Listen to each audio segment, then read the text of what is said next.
Okay, I think we'll get started. If you don't have a handout, there's some handouts in the back left corner, and so you can pick up a handout. Our main topic today is going to be how to find help and learning, and it'll be presented by myself, Tom Kreuzer. Before we get to the main subject, we have a few club things to cover.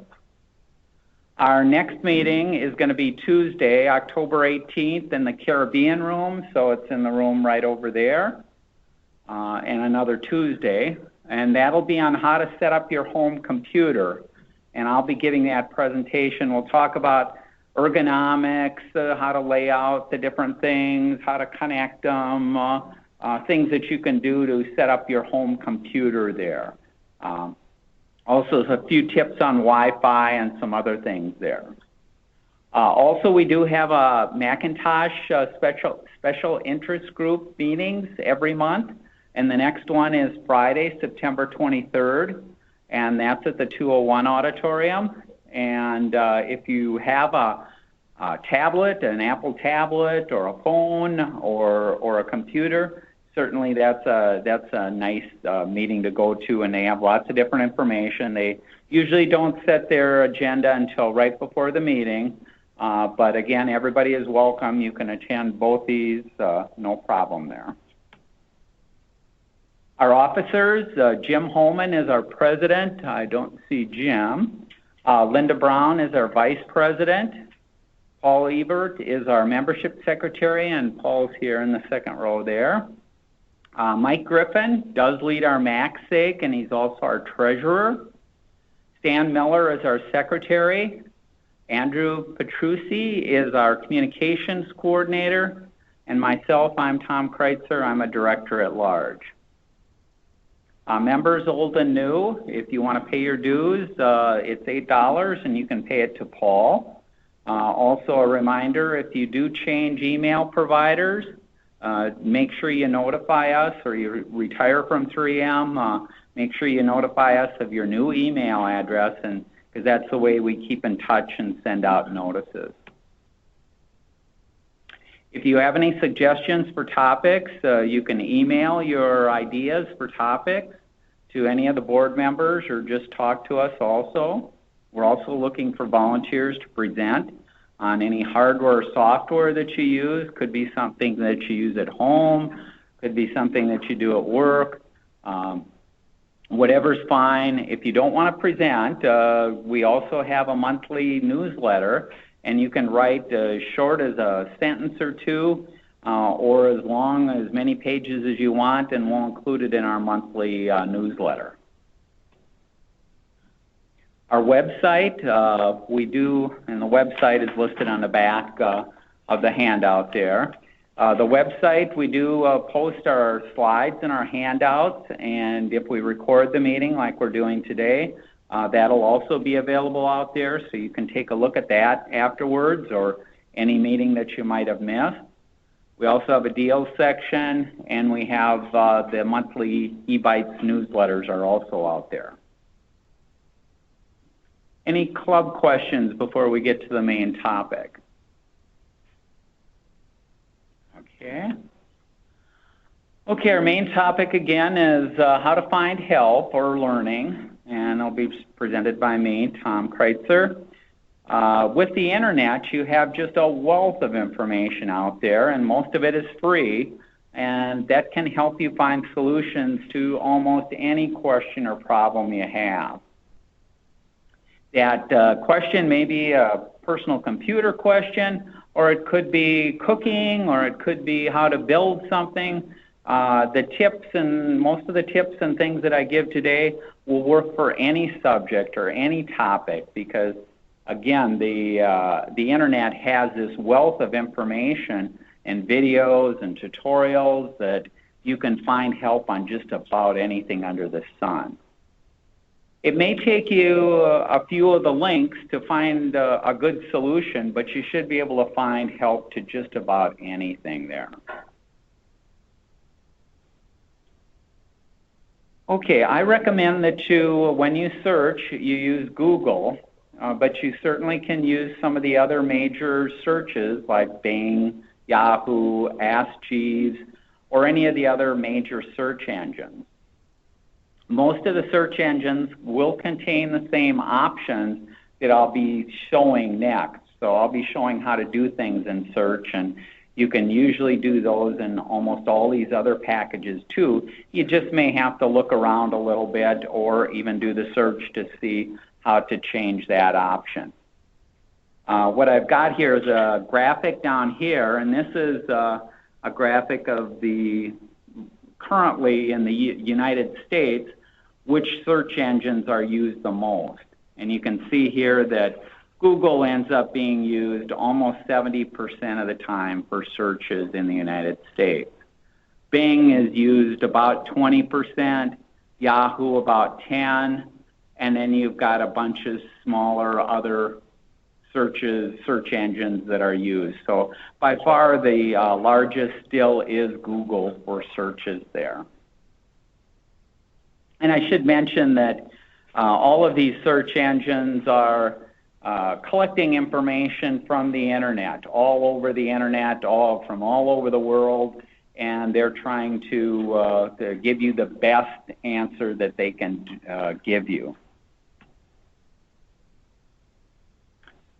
Okay, how to search there. I recommend using the Chrome browser, and if you use the Chrome browser with the Google search, you'll see a little microphone. And so that's what I've kind of highlighted down here is there's this little microphone that you have, and you can use the microphone to search using your voice, just like if you have a smartphone or a tablet and you talk into Siri or Google Now, you can talk into the Google search here.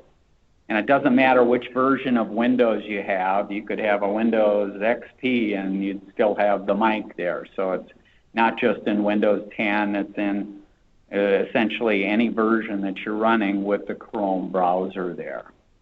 How many people do use the voice search in Chrome today? Okay, so about half. A lot of people weren't even familiar, that what is this mic out here and that, but the mic is for doing the voice search, and we'll try that a little later here. Google also provides a number of filters and options when you do a search. You can see the results of just videos, shopping, news, image, and others. And there's also some options under the search tool that we'll take a look at. So let's do this right now. So let's go here. Let's bring up, I've got Chrome up here, and let me bring up a Google search. So this is the Google search here. Google, if you're not familiar, every day kind of changes this image up here. Sometimes it's a animated GIF file or plays music or does different things. So they change it every day. Here's that microphone that I talked about. So if I want to search, well, before I get to I'm feeling lucky. And I don't know, well, am I feeling curious? Am I feeling trendy? Must be doodly. I can feel all kinds of different things there. But let's give the mic a try here. So what I'm going to do is I'm going to click on this mic. When you do, it comes up, and you can see it's listening to what I'm saying, and it's putting it down in here. And if I keep talking, it'll just keep putting the words in there. But let's go back here and let's search for something meaningful. How to change the margins in a PDF. And so you can see it does a very good job of doing that. Now what I have, well, let's go back here. Maybe we can do it again. I don't know if I can. Size options. Click the page setup. Oh, we're going to get the echo. Actually, what it's doing is it's reading. It's also reading back the instructions on how to change it here. So when I asked it to look for it with my voice. If it can find an answer where it can read it back to me, it'll read back the answer to me, giving me the instructions on how to change it there also. So it's kind of very intelligent there in what it's doing. Let's do this. Let me go here. I mentioned that what you can do once you had the results here is did a search, and it essentially brought back everything. But if all I'm interested is in are there videos out there telling me how to change the margins in a PDF, I can click on this, and it filters and just shows me the videos that are available out here to change a PDF. There's also options to filter it to just show images. Now in this case, images doesn't work real well, but let's say you're doing a PowerPoint and you're looking for help. Well, I can go out here and I can type in help, and I can get the Beatles in the videos there, but I can go to images here and I can get images of help. So the stuff that you see like on my PowerPoint slides and that, most of the time I did a Google search and found an image there that I then included in my PowerPoint there. So if you're doing a slideshow or you have photographs and you're doing a video and you want transition slides, you can go out here and search for images on practically everything there. So let's go back here and you can switch back to any of the views at any time there. How to change the margins in a PDF. Okay, so we're back here, and again, you have, I could do shopping if I was searching for a particular product that I was thinking of buying, I could do that, and you can also search for flights, apps, books, maps, different things like that. Another powerful thing is under this search tools here, search tools just added a little line here, and it gives me some power here where it says by default it's showing you pages and information that was created at any time. So could have been created 10 years ago, could have been created yesterday, could have been created any time there. If I drop this down, I can say I only want to see results that were created in the last year. So current pages out there that were updated in the last year there. And it'll change its criteria to just show me pages that have been updated recently. And so if you're looking for information that you're getting so many results back and it's referencing models or problems that from Windows 95 or 97, you could use this filter and just get more current information there. And you can switch and you can play games. There's custom ranges that you can do. So other things there. In the past week, what has been put out there relating to this, and here's sites that have been updated in the last week that pertain to this. So it makes it very easy to limit your search and find the information that you're looking for there quite rapidly.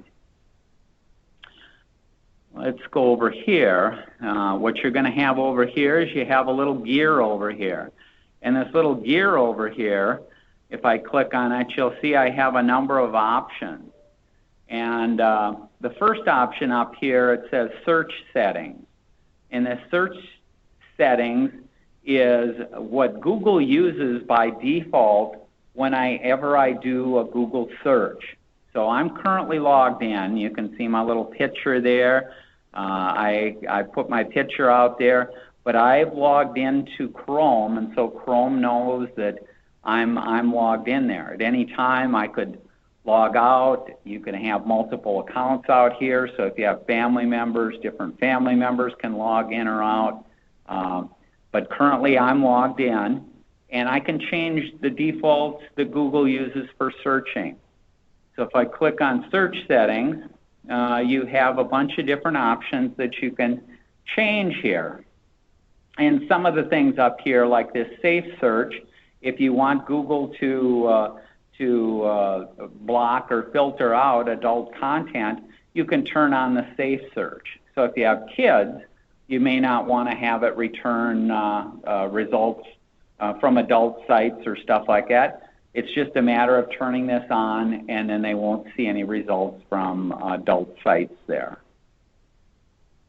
You also have Google Instant Predictions. This is as you start typing in, Google will start filling stuff in and doing searches for you. If you don't like that feature, you can turn it off, or you can let it decide only when my computer is fast enough will it do that. So you can turn on that option. If you turn it off, you can also change the results that it shows per page. By default, it shows 10 results, and then you have the next down at the bottom. If you wanted to see 50 or 20 or 30 results, I can turn this to never, and I can tell it how many results I want Google to show me. Private results. Private results, if you have a Google account, Google has all kinds of information on you, from your email, from your photos, from your contacts, from your calendar. It has all that stuff. And so if you wanted to search for a person's birthday, by default, it's going to use your private information and also search in there and find the birthday of a person if you have that defined in your contacts. If you don't want it to search any of your private information, you can turn that off so that it doesn't search your private information when you're logged on. So it gives you options for whether it's going to search that information that you've got out there for it. No, it can't do it for others because your account only lets you into your information, so it's not letting you into other people's information there. So it's just your contacts, your emails, things like that.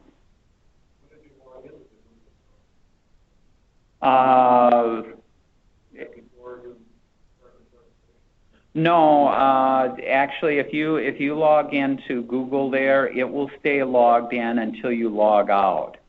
So if I shut the machine down and turn it back on and then bring up Chrome again, I'll still be logged in there.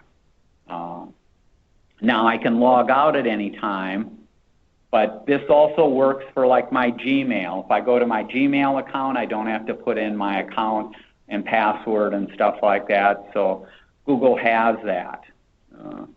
The other thing, if you're not, well, let's throw that in. I'm going to open up another tab here and let me go here. Let's do this. Let me see here. Let's do this. Let's go to Google Maps. So if I go into Google Maps and type in my home address,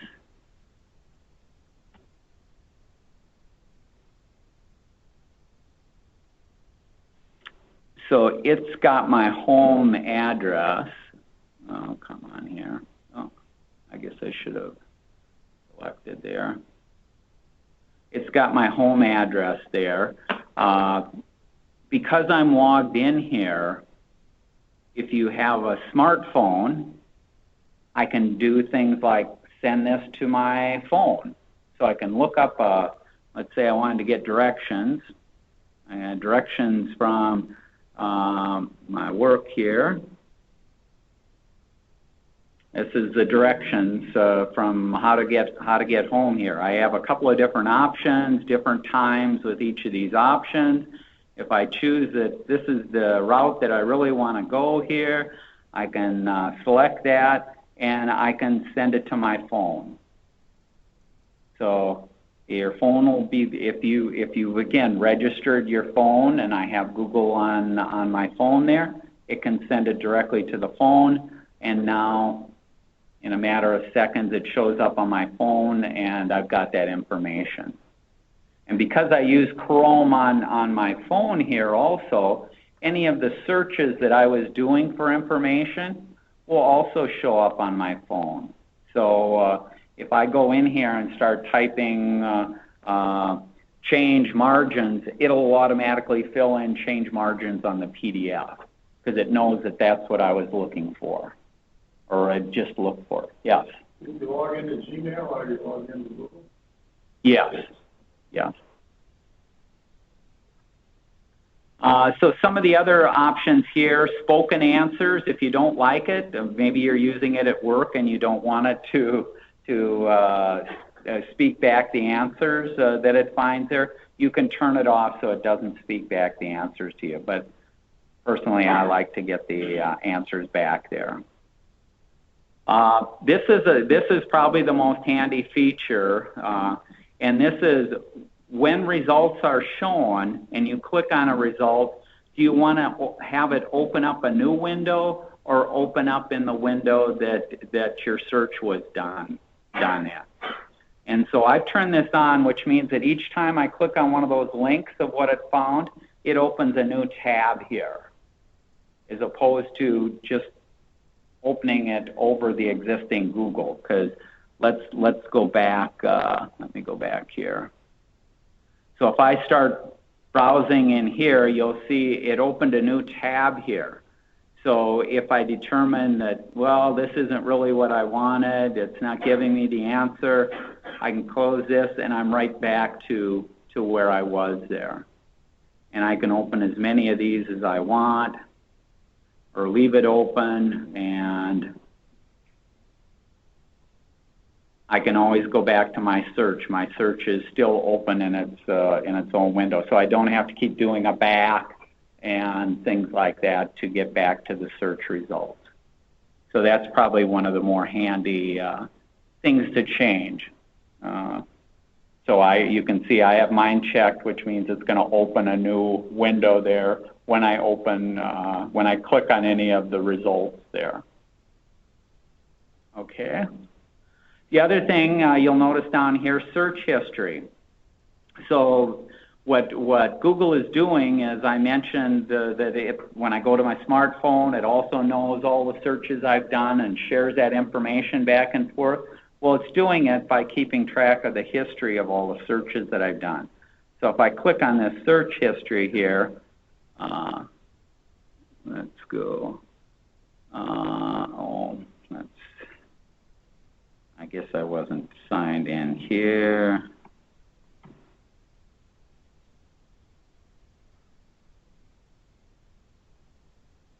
And this will tell you all the different searches that you've gone through. So if you want to go back, this is a little more detailed than if you've just used the history in a browser.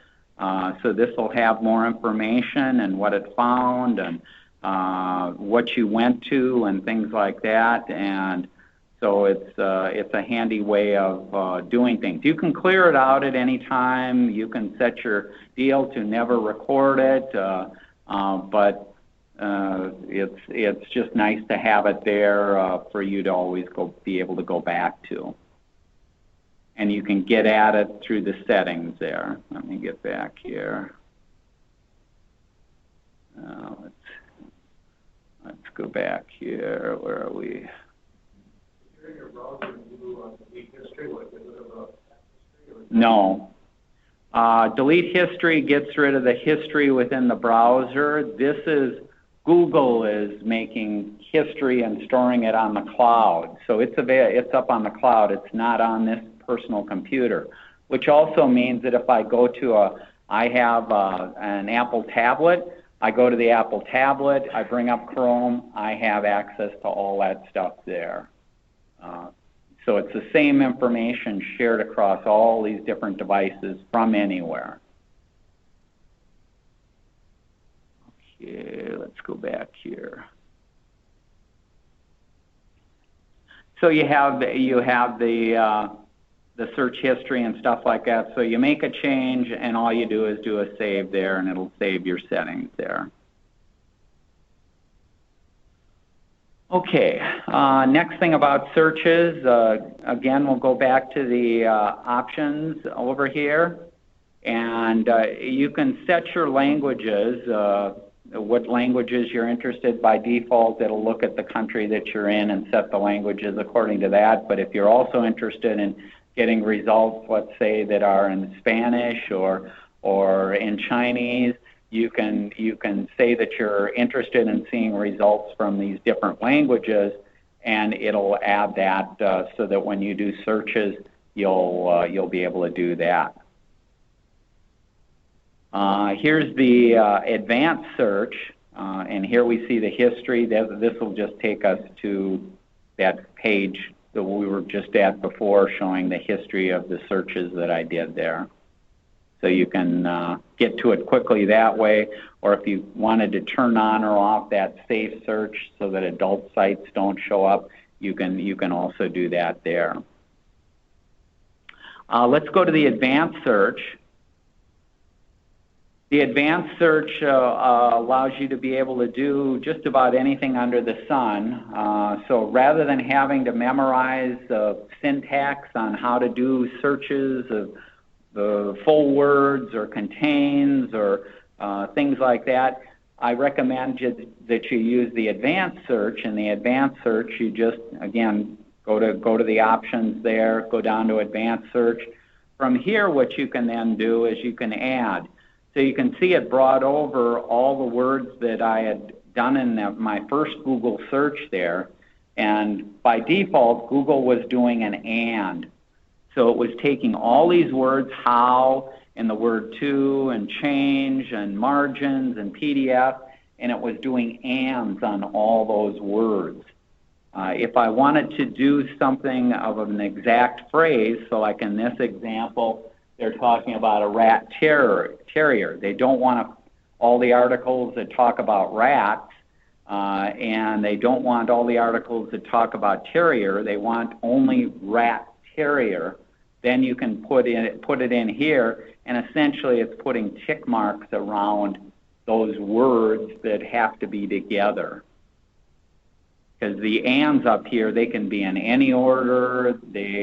So PDF doesn't have to be after margins, things like that. The search will find it if it's anywhere on the page, anywhere there. Okay, the third option here is an OR option. So the OR option is if you want to put in kind of synonyms or multiple words. It could be miniature or standard. So you're searching for rat terriers and you want, could be a miniature, reference to a miniature, or a reference to a standard, or both. It'll give the results there. The next option here will let you exclude. So if you're getting back millions of results and you don't like the results that you want because you were searching for rat terrier and you got back rats, well, you could say, I don't want any article that is talking about rodents. And that's the minus sign there. And you don't have to put in the minus sign here. You just type in, and indirectly, when you do the search, it's formatting it correctly there. This next search lets you put in ranges of numbers. So rather than put in a specific model number or year, maybe you don't know the exact year when something happened, you can put in a range from 1960 to 1975. And it'll format it, and the results will contain any article or any site that references years 1960 to 1975. So it makes it easy to reference things. And you can do the same thing if you're searching for prices. If you were searching for prices of something and you wanted it $0 to $100, you could search for a price of a particular model or whatever with that price. Okay. Language, mentioned a little bit. You did have the settings over there where you could choose language. Well, you can also change it here. So you can say, This is the language. Find pages in this language. And so if you only wanted to find pages that were in English, you could do that, or you could specify any language that you want. Same thing with region. So region lets you pick this is the region of where the server is located. So if you wanted just information from England on a particular topic, you could just search for information from England, and it wouldn't include any sites in the United States that might have had news or information about that. So it's a way to, again, filter down, limit what you have there. Here you can also do that filtering by when it was last done. If you wanted it any time within the last year, this is where you can also set the time frame of how recently the page had to be updated. This next one's kind of handy. This is a site or a domain. So what this means is I can search for information, and I could search for information just on a particular site. So if the site itself didn't have a search capability up in its menu or that, but I wanted to search just within that site on, well, here, let's go here. So let's say I'm interested in best free software. Now, by default, what I'm gonna get here is let's do it here. I get, what did I get? 403 million results, and there's all these different sites that I can start looking for. But I'm interested in just searching within the PC Club, because I seem to recall that there might have been an article in a past eBytes that talked about free software. So I can go back to the advanced search here. Down here, I can go here and I can put in, this is the URL for the PC Club, so the Mining PCC Club site. It'll just search for pages within that site that have best free software. So if I do that, oh, excuse me, I killed it there. Let's go down here, and so this is just showing me results that are in the PC Club website. These are the results there. Now again, I could either go back to the advanced search, or if I went up here and said, I just want stuff within the last year, here's an article just within the last year that's updated. You change these options and start restricting, say, to a given year or a given site, and now you want to go back and do a completely different search. Does it automatically go back to the default settings, or do you have to go in and take away all these restrictions? If I just start typing up here, it starts a brand new search. So it's like you're starting over again. If I want to change the search that I have so far, I can do a couple of things. I can either go over here and do the advanced search again, and you'll see it still kept my information there, and I can just change it or add additional filters or that. Or if you use the back button, you can go back. And for those not familiar too, let me do this. Let's say I was here. If you're not familiar with the forward and back, yes, you can click the back button and it'll take you back one screen. If you're back multiple screens, rather than hitting it multiple times, I can right mouse click on here. This shows me, all of them that I have here, and I can just pick any one that I want and go back to that point too. So I can kind of skip around there. You don't have to just use the forward and back to navigate around to where you're at there. So does that make sense? The site or the domain, like I mentioned, if a site doesn't have a search capability within it, now the PC Club does have search capability in it, so you could do the same type of search that I'm doing. If I was, let's go back here, where am I here? Let me get, let's go here. If I go to the PC Club site, there is the search capability here. But if a particular site that you want,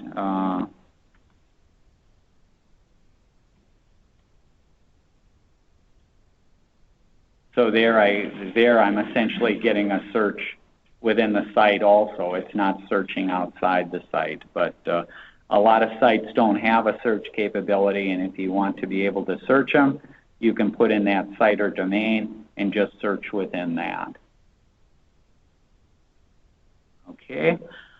This next one is a nice one too. It's called Items Appearing, and the options that you have here is by default it's anywhere on the page. Could be in the title, could be in the text, could be on the URL, could be in links on the page. Well, this again, you can limit it to just the title of the page. So you just want to see those articles or those things that have the word or words that you're looking for in the title there. Safe search we mentioned already. That's if you want to limit it by adult content there. File type is handy. File type in here, you have most of the major file types. So if you're looking for an example of how to do an Excel spreadsheet for a loan, you can say, I want to search for a loan, and I want the file type to be an Excel file type. And it'll just show you the results where it finds Excel spreadsheets that have that in the word there. So it makes it nice if you're looking for things out there. Word documents, Excel, PDFs. You could use it for images, but the image search basically works the same way there.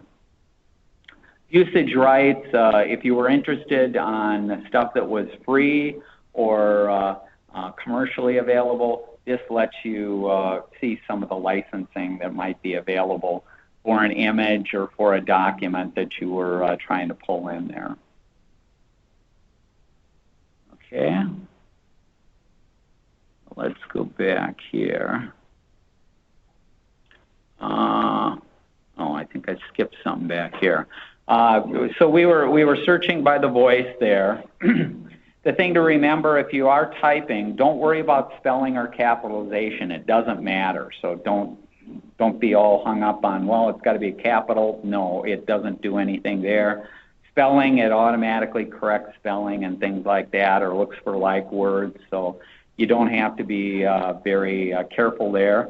But do be as specific as possible when you are searching, because obviously you can get millions and millions of results there.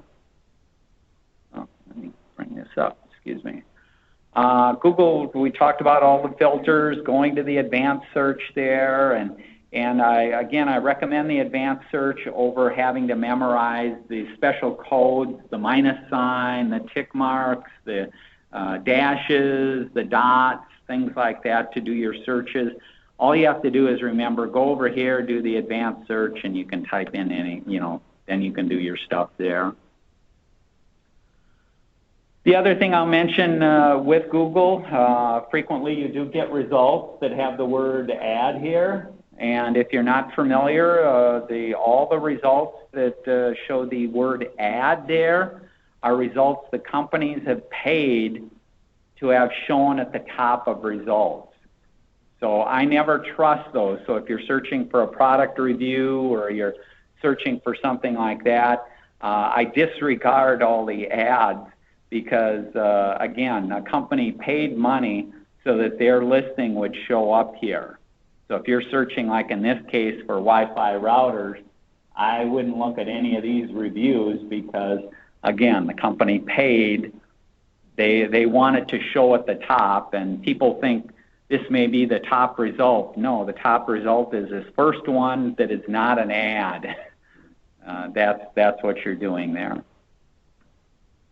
You filter that out then? No. That's the way Google makes money.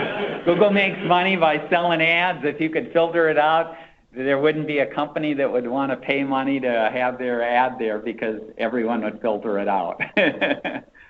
So unfortunately, because it's a price you have to pay for doing work in there. Okay. How and where to search? I mentioned, like with Windows 10, you have Cortana, the speech assistant. So that can be handy. You can use that as opposed to going into Google also. And if you're familiar with your Apple devices, you've got Siri, and Android, you've got Google Now. You can use any of those to search also. When you are searching, if you're having a problem with Microsoft, whether it's hardware or software, it's always best to start searching on that company's website. So if it is a problem with Microsoft, certainly go out to Microsoft, and they have search capabilities out there. If it's you have an HP laptop or that, go out to the HP site and use that. If you're looking for product reviews or articles on the latest technology, I recommend PCMagazine.com and ZDNet.com. They're independent companies that do a very good job, have a wealth of resources to check out equipment and software, and so they're very unbiased with their reviews and that. Another place to look is About.com, and About.com has a ton of resources out there where you can get on a lot of different topics. Again, not just computer. You can go into other areas. This will get you to the computer there. So if we go out there, let's see.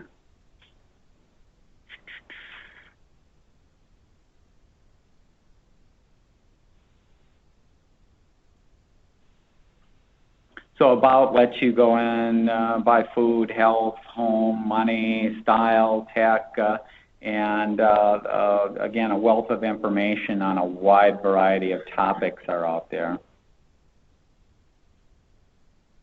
If you're just trying to become familiar with a particular subject, How Stuff Works is a nice place to start. So if you're looking for background on different things, and again, doesn't have to be just computer related because they do cover a wide range of things, but let's say you don't know about Wi-Fi routers and things like that. How Stuff Works is a very good place to start. It'll take you through a tutorial on the basics of what's going on, and lots of graphics and things like that to show you how these different things work. If you do have a particular problem and are looking for an answer, there's a ton of question sites out there. Usually the best question site would be the vendor's website itself. So if it's a problem with Microsoft, Microsoft has a whole question and answer site out there that you can both search and you can put in your questions in there and get answers. And so I'd recommend starting with a vendor site if they have a question and answer first.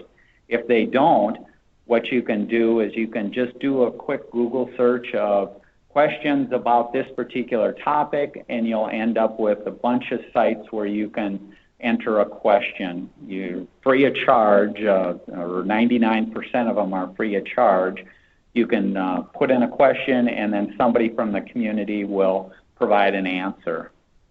And that answer may be within minutes, or it could be maybe a day or two later, but you'll usually get some kind of answer there. The other option for a question is on our monthly eBytes newsletter, we do have a section in there called Ask a Question. So you can send any question to this email or to myself, and myself or some of the board members will attempt to answer it as best we can. So that's kind of out there. The drawback to that is if you're looking for an immediate answer, that certainly the internet and Google may be your quickest response to get something, but we'll try and respond as quick as we can there. You got any questions from non-club members? No, surprisingly, no. You know, it's the way it's set up too is this is not directly known, so this account doesn't get spammed in that either. They're out on our website. You can ask a question out on the website, but that actually is a form you fill out that then submits to another place. So it's handled a little bit differently there. Okay, manuals. A lot of the devices that you buy, hardware and stuff like that, don't come with manuals anymore. They may come with a quick start, 1 page, 2 page, something like that, but you don't get the full manual for many of the items anymore. Well, that's where the internet's great for that. If you go out there and search by the vendor and model number along with the word manual, you'll end up usually finding the manual out there. And let's go back here. So if I go back here, and let me,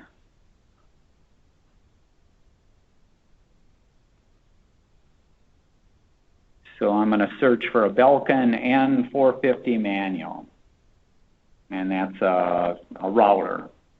And you can see the first thing that it brought up here is it brought up a user manual for the Belkin. Google also tells you that this is a file. It's a PDF file. So if I click on it, it opens up a PDF viewer. This PDF viewer lets me go through the manual here. The advantage of an online manual here is it's much easier for me to search and find things. I can do a Control F here. I can say reset. And it found reset mentioned 12 places in this entire manual of 47 pages. I can scroll through and I can see those much faster than, even if I had a paper copy of the manual, I could find things a lot faster in here than I can searching. So let's get back here. Where are we here?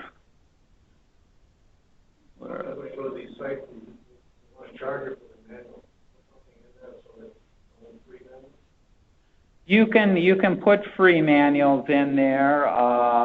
Usually if you do the search, you'll come up with the correct one first, and not one of these pay sites, because the pay sites are going to show up further on down on the list. Because you should come up with the vendor. If the vendor has it available, the vendor will come up at the top of the list in that. But certainly it's something to be aware of is I would never pay for a PDF. You can find them out there for free. Just look around.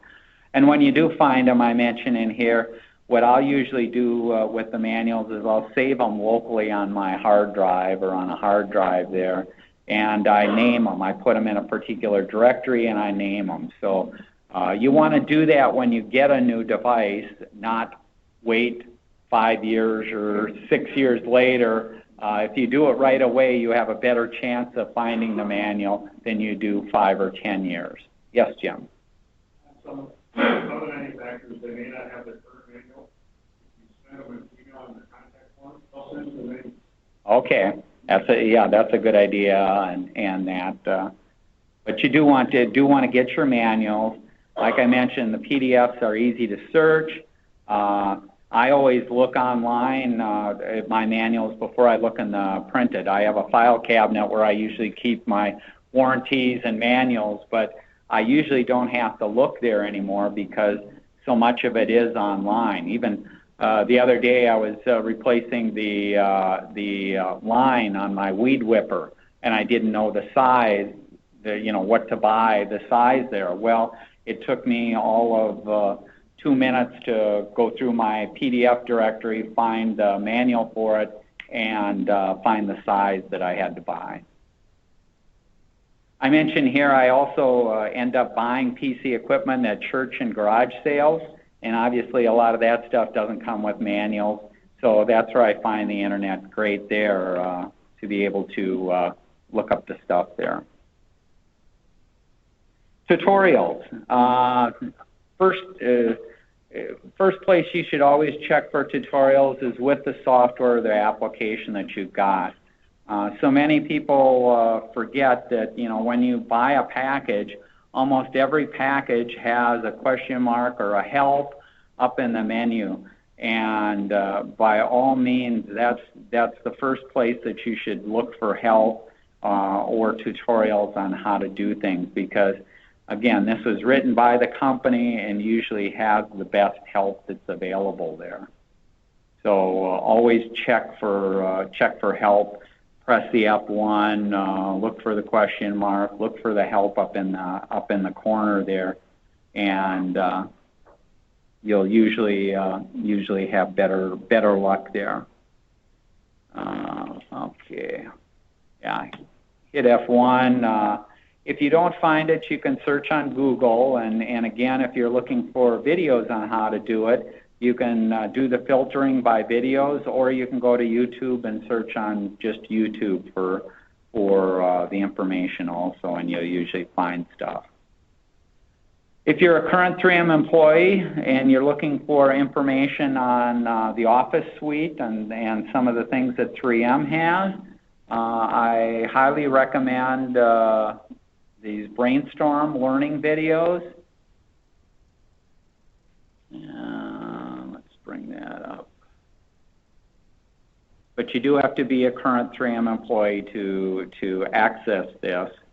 But you've got learning packages that Brainstorm sells for hundreds of dollars a piece and that out here. So if you want to learn how to use Yammer, Outlook, Excel, Word, PowerPoint, Windows 10, Windows 7, Windows 8, just about any Microsoft product is available out here. There's no charge to you. There's no charge to your department.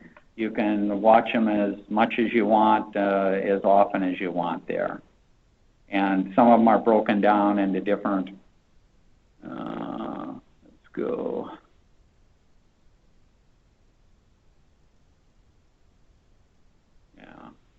So this is just all the Dell stuff that you can get into for Dell there. If I wanted to see Windows 10, so here's all the content that's available, how to do certain functions, some basics, how to change settings. But you can see there's tons of information out here to get you started on what's out there. What I don't recommend is I don't recommend buying books. A number of people I know their first step in getting a new package is to go to the bookstore and buy a manual. Well, those manuals are almost always just a repeat of the same information that you get for free. And so there's so much free content out here that there should be no need to do it, especially with videos and everything else that you have. When you are searching, if you're searching for help for a particular package or how to do something, the more specific that you can be, the better the results will be. So if you're trying to do something in Excel and you want to do filtering, how to filter in Excel, and you'll come up with exact tutorials and exact examples of how to do these things. So the more specific you are, the better. This is that Brainstorm, all the different things there. Now we'll talk a little bit about troubleshooting tips. And the first thing that I mention is don't panic. If you run into problems with hardware or software, it isn't doing what you want, there's no need to panic. You have this wealth of resources available out there for you. First thing, if you're trying to troubleshoot, is it's always a good idea to either reboot or restart your PC. A lot of issues and problems will disappear if you restart the hardware and the software there. And so there's no sense trying to debug a problem that you're having with a particular piece of hardware when you can't reproduce it, and as soon as you reboot, it's cleared up there. If you do get an error message, whether it's from the hardware or software, make sure and write it down, exactly as it appears on the screen. That way, if you do go to Google and search for things, you're more likely to find a solution and find the exact problem than typing in some vague thing of it won't start or it won't stop, or I get this error and you don't recall what the error message was or the error number or anything like that. Again, the more specific that you can be, the better your chance of finding an answer. You can take a picture. Yeah. I use that when I've gone to a vendor, problem with the error message, send them a file with the error message. They know exactly what it is that you're seeing. With the current versions of Windows, you have the snipping tool, so you can capture stuff that way. If it's on your phone, make sure you know which keys to hit to capture your screen on the phone. On every phone, you can push a couple of buttons. In my case, it's the power and the volume down, and it captures the screen. So quick ways to capture screens and have that information there. If you're having trouble with a specific piece of hardware, like a monitor or a keyboard, anything that plugs in, I recommend unplugging it and plugging it back in. What can happen over time is the contacts can corrode. Even though some of them have gold contacts, the gold isn't obviously solid gold, and so humidity and time can corrode on there, and you can lose contact. So just unplug and plug in before you figure that your printer isn't working or your external hard drive has a problem. It's always best to plug and unplug there. Narrow the problem down to a hardware or software.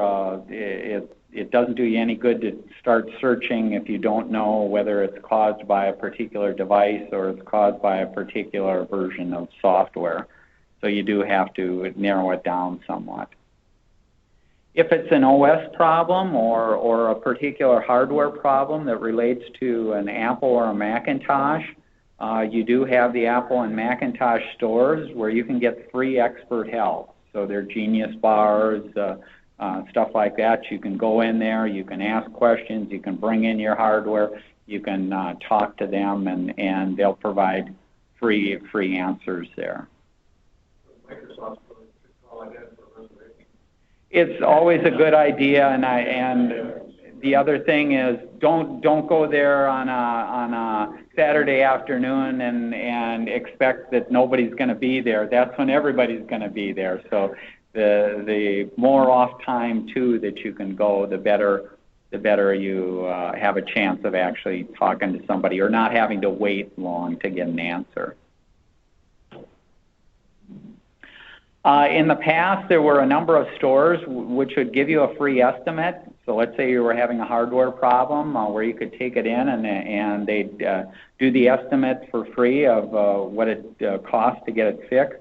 Unfortunately, most of them now do charge you a fee to do the diagnosis there.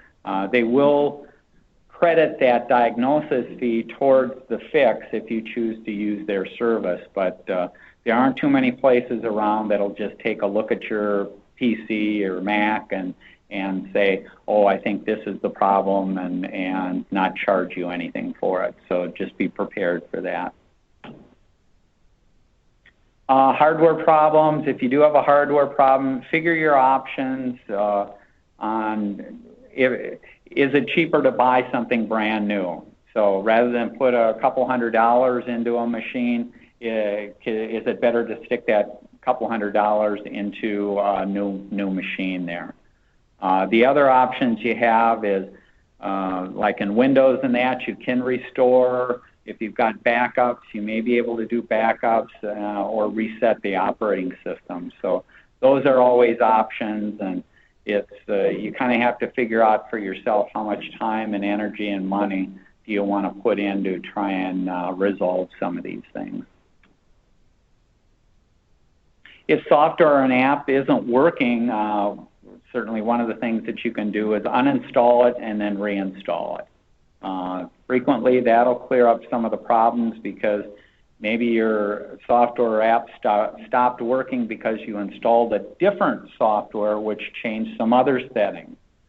But the mere fact of going back and reinstalling the software resets the settings, puts it in the path, earlier in the path, and some other things, and sometimes your problem goes away that way. Make sure you have the current version of the operating system and the software that you're using. That usually is a case of look under the help and settings and see if there is an update available, and if so, certainly put in the updates. Frequently those will fix a number of issues that you might have. If your PC is slow, we did do a meeting last year, October 15th of last year, why is my PC slow, and optimizing Windows. So you can look at that for tips on seeing what's running, changing what gets started when your machine starts up, and a bunch of other things in there. Know when to seek help from others. So there's certainly, within the club you can ask for help. Just getting ideas of you may be headed down the wrong path, thinking it's a software problem when maybe it's a hardware problem or vice versa. Understanding where the problem really is, sometimes talking to others, and that will get you going in the right direction. That's the end. Any questions? Yes. Many of us need to look up the address of the phone number or something we know, and I used to use switchboard, but more and more they want money to offer that information. Is there a website that you're aware of? There's a few websites out there. There's reverse phone lookups and stuff like that. And maybe what I'll do is I'll put a couple of those that I use in the next e-bytes there. But a lot of them do want to charge for some of the information. A lot of the information that you used to get just no longer is available because with so many people with just cell phones, there is no cell phone directory where you can get names and numbers because it's constantly changing. People have burner phones or they.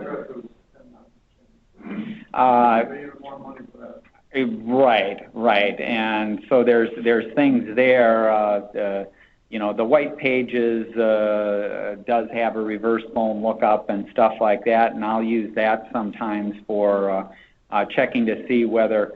If I usually won't answer a call on my phone unless it's a number that's in my contact list. So if somebody tries to call me, I swipe left, it goes right to voicemail. They can leave me a voicemail. If it's important, leave me a voicemail. If they don't, sometimes what I'll do is I'll go out to white pages, I'll do a reverse phone lookup on that to see the phone number. You may not get a lot of information there about the phone number, but one of the nice things on that site is it'll tell you whether it's suspected as spam, whether it's the robocall, that kind of thing, because a number of people are going out there, and so every time they register a search, it adds to the counter. So this phone number is suspected, or this person did answer the phone and the person was selling whatever, and they report it out there, so it gets logged as a robocall. You can just Google the phone number too. That works. You can Google it. There's lots of different ways, but like you said, you're going to run into a number of the sites which you have to read the verbiage carefully. When you click on the stuff, it'll go to a paid site, because that's the way they made money, is doing these referrals and getting stuff. Yes, Jim? Good thing. You get one of those calls on the cell phone that's a mobile call or telemarketer. Go to fcc.gov, file report. The FCC follows up with those because they're not supposed to call. Telemarketers, robocalls are illegal on all cell phones. No matter what anybody on the internet tells you that it's going away. The second thing is, before I buy a piece of software, I usually go out to the vendor site and look at their tutorials, see what the software is capable of and if it needs what I need it to. Because don't give you the verbiage that it does everything in the world, and you find out that, well, it doesn't do the one thing. So I look at their tutorials first, also to find out if it's too hard for me to figure out. Yeah, software, I guess I'll mention there with software too. If you go out to the zdnet.com, there is a downloads area, and frequently in that downloads area are probably 70 to 80% of the commercial packages. So you can download them for trial. You know, they expire in 7 days, 30 days, whatever. They do expire, but just like Jim was talking about checking it out, you know, before you plunk down the $69 or whatever for something, you may want to do the trial just to make sure it does what you want it to do there. Other questions? Yes. The icon you have on the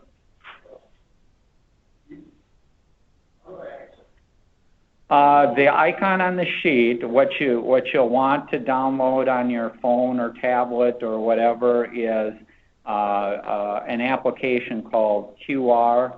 It's a QR code. And there's a number of applications that'll read the QR code. It uses a camera on your phone.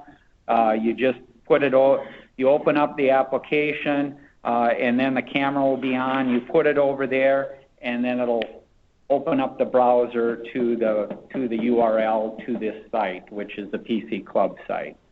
So whenever you see an image like this, you can use your phone, and you'll see them in stores, sometimes on the front of the store. So if you see it on the front of the store, as you walk up, you can just start the application, use your camera, get that in there, and then it'll go to the website for that store there. Okay? Any other questions? Okay, we'll see you next month. We'll be talking about how to set up your home computer there. Thank you.